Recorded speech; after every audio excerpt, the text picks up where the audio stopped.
हर हर महादेव। हार्दिक स्वागत करती हूँ आप लोग का अपने चैनल पे। आज सुनाने वाले हैं शिव पार्वती कथा। सोमवार का दिन है तो शिव पार्वती कथा सुना रही हूँ। तो आप लोग इस कथा बहुत ज्ञानवर्धक है। महादेव जी कैलाश पर्वत पर से पृथ्वी भ्रमण करने जा रहे हैं, माता पार्वती भी साथ में जा रहे हैं, तो आप लोग जरूर इसे सुनिए। चलिए शुरू करती हूँ। प्लीज़ मेरे चैनल बने रहे, मेरे चैनल सब्सक्राइब, वीडियो को लाइक कर दे, कमेंट में अपने इष्ट देव का जयकारा जरूर लगाइए आप लोग। तो चलिए शुरू करती हूँ। किसी गांव में एक निर्धन ब्राह्मण अपनी पत्नी और पुत्र के साथ रहता था। ब्राह्मण को गांव से जो भिक्षा मिलती उसी से अपने परिवार का भरण पोषण करता था। एक दिन ब्राह्मणी अपने पति से बोली, तो मुझे अपनी कोई चिंता नहीं है स्वामी, मैं आपके साथ भूखे प्यासे रहकर भी अपना जीवन व्यतीत कर सकती हूँ, लेकिन मुझे अपने बेटे की भूख प्यास नहीं देखी जाती। ब्राह्मण बोला, मैं तुम्हारी भावनाओं को समझता हूँ प्रिय, लेकिन भाग के लेखों को विधाता भी नहीं बदल सकता। हमारे भाग में निर्धन रहना ही लिखा है।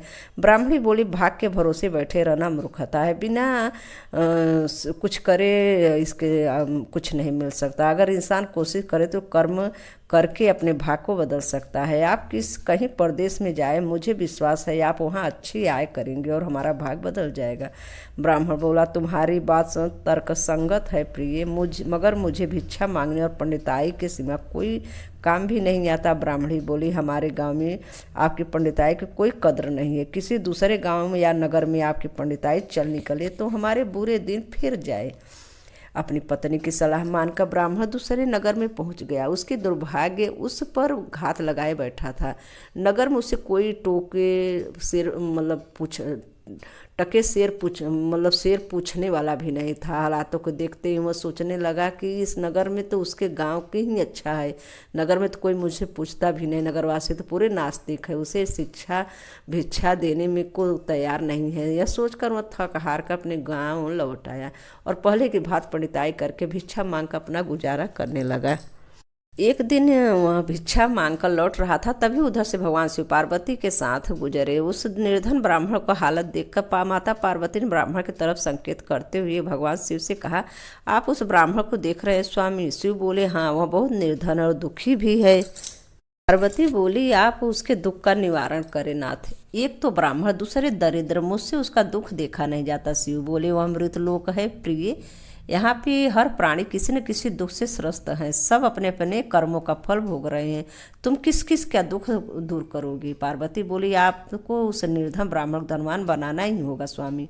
शिव बोले, वो हम भाग्यहीन है पार्वती, उसके भाग में फटे पुराने कपड़े और रूखा सूखा भोजन ही लिखा है।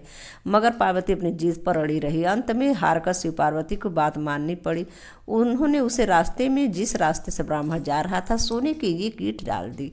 अचानक ब्राह्मण का क्या सूझा, उसने देखा, सोचा कि आंख मूंद बंद करके कितनी दूर चल सकता हूँ। यह सोचकर अपनी आंखें बंद करके चलने लगा। सोने के ईंट के बिल्कुल समीप से होकर गुजर गया। काफी दूर आगे चले जाने के बाद उसने अपनी आंखें खोली। यह देखकर भगवान शिव मुस्कुराते हुए बोले, हमने तुमसे कहा था न प्रिय को वह ब्राह्मण भाग्यहीन है। भाग्यहीन मनुष्य कभी धन प्राप्त नहीं कर सकता। फिर और आगे बढ़ा। शिव पार्वती के साथ कैलाश पर्वत चले गए, लेकिन वहां पहुंचने के बाद भी पार्वती उस निर्धन ब्राह्मण के बारे में सोचने लगी। वह किसी न किसी तरह उस ब्राह्मण को देखना चाहती थी। पार्वती को उदास देखकर भगवान शिव बोले, क्या बात है प्रिय, इतनी उदास क्यों? पार्वती ने भगवान शिव से निवेदन किया, स्वामी, उस निर्धन ब्राह्मण का परिवार 3 सदस्यों का है। उनमें से किसी एक को धनवान बना दे, ब्राह्मण परिवार की दरिद्रता मिट जाएगी। आप उन तीनों को एक एक वर दे। मुझे उम्मीद है तीनों आपसे दौलत का वर ही मांगेंगे, इस तरह वह धनवान बन जाएंगे। शिव बोले, ठीक है प्रिय, जैसा तुम चाहोगे वैसा ही होगा। फिर कुछ दिनों बाद भगवान शिव पार्वती के साथ ब्राह्मण के घर पहुंचे। साक्षात भगवान शिव पार्वती देखकर ब्राह्मण परिवार भोर उठा। उन्होंने भगवान शिव और पार्वती के चरण स्पर्श किया और शिव बोले, मैं तुम तीनों को एक एक वर देना चाहता हूँ। तुम तीनों अपनी इच्छा अनुसार वर मांग सकते हो। ब्राह्मणी उतावली होते हुए बोली, पहले मुझे वर दीजिए प्रभु। भगवान शिव ने कहा, मांगो, क्या चाहती हो? काफी सोचने समझने के बाद ब्राह्मणी बोली, मुझे दुनिया का सबसे अधिक खूबसूरत और जवान औरत बना दीजिए। मरते दम तक मेरी जवानी सुंदरता कायम रहे। भगवान शिव ने मुस्कुरा कर कहा, तथास्तु। अगले ही पल बुढ़िया बूढ़ी ब्राह्मणी एक जवान खूबसूरत युवती रूप में बदल गई। उसी समय उनके घर के सामने से गांव के जमींदार का पुत्र गुजर रहा था, जो कि घोड़े पर सवार था। उसने खूबसूरती ब्राह्मणी को देखा तो उस पर मुग्ध हो उठा। उसने उस खूबसूरत ब्राह्मणी से शादी करेगा, यह सोचकर उसने उसे अपने घोड़े पर बैठा और घोड़ा अपनी हवेली की तरफ दौड़ा दिया।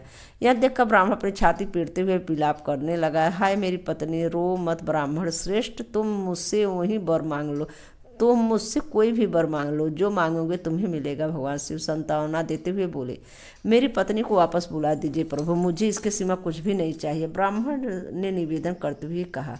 भगवान शिव बोले, तथास्तु। देखते ही देखते ब्राह्मणी वहाँ खड़ी थी। वह अपनी पत्नी को सामने देखकर ब्राह्मण ने राहत की सांस ली।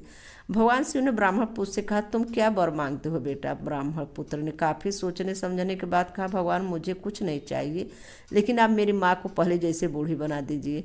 तथास्तु, भगवान शिव ने कहा, और अगले ही पल ब्राह्मणी पहले की तरह समान बूढ़ी हो गई। ब्राह्मण परिवार की मूर्खता पार्वती ने अपना माथा पीट लिया। सोचने लगी, तीनों ही वास्तव में ही भाग्यहीन है। विधि ने उनके भाग्य में जो लिख दिया है उसे देवी देवता भी नहीं बदल सकते। आगे दूसरी कथा। एक दिन महादेव जी कैलाश पर्वत पर से पृथ्वी भ्रमण करने जा रहे थे। पार्वती बोली, मैं भी चलूंगी। महादेव जी बोले, पार्वती तुम मेरे साथ मत चलो, तुम्हें भूख प्यास लगती है बहुत जल्दी। वह बोली, नहीं महाराज मैं भी चलूंगी। रास्ते में वह बोली, महाराज मुझे भूख लगी है, मुझे तो खीर खाण का भोजन चाहिए।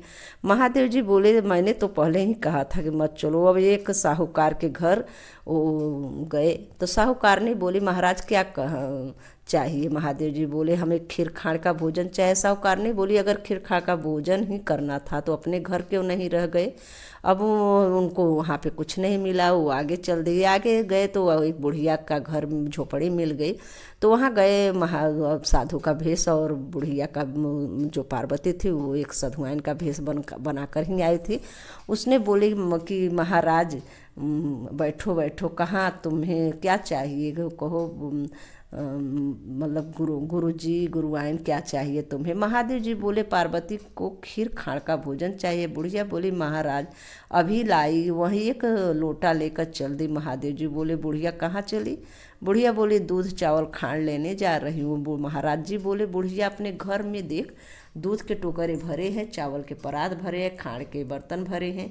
अब टोकरा भरा खीर बना ली और महादेव पार्वती को जिमा दिया, भोजन करा दिया।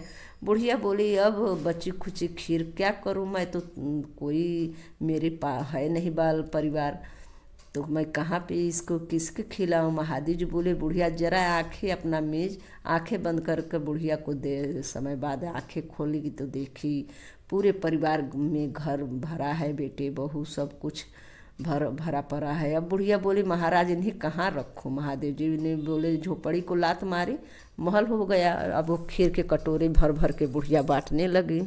साहूकारनी ने यह सब देख कर संजम पड़ गई कि तेरे घर एक खीर कहाँ से आई? वह बोली, हमारे यहाँ महादेव पार्वती जी आए थे। साहूकारनी बोली, मेरा धन तेरे घर कैसे आया? मेरे पास तो कुछ भी नहीं रहा। अब वो दौड़ी दौड़ी भागी भागी चली गई जहाँ गुरुआइन जा रहे थे। बोले, ठहरिए गुरुजी ठहरिए। वो बोले कि क्या बात है? तो बोले कि उनको क्यों दे दिया मेरा धन? महादेव जी बोले, तूने ना करी तेरे ना हो गई। उसने कहा हाँ कर दी तो उसने हाँ हो गई। मैंने तो ना उठाया ना डाला, पैर पकड़ कर खड़ी हो गई। महाराज कुछ तो दो। महादेव जी बोले, तेरे घिलड़ी में घी भरा रहेगा, तेरे तेलड़ी में तेल भरा रहेगा, काम तेरा रुकेगा ना, धन तेरा जुड़ेगा ना। ऐसे बोलकर वो चल दे। महादेव जी जैसे बुढ़िया के घर आए वैसे सबके घर आए, जैसे बुढ़िया के दिए वैसे सबको दिए। भगवान शिव जी पार्वती माता का 2 कथा सुनाई आप लोग को। तो आप लोग कथा कैसी लगी कमेंट में ज़रूर जयकारा लगाइएगा शिव जी का, और ज़रूर लिखिए कहाँ कथा आप लोग को कैसी लगी। तो रखती हूँ। हर हर महादेव। धन्यवाद।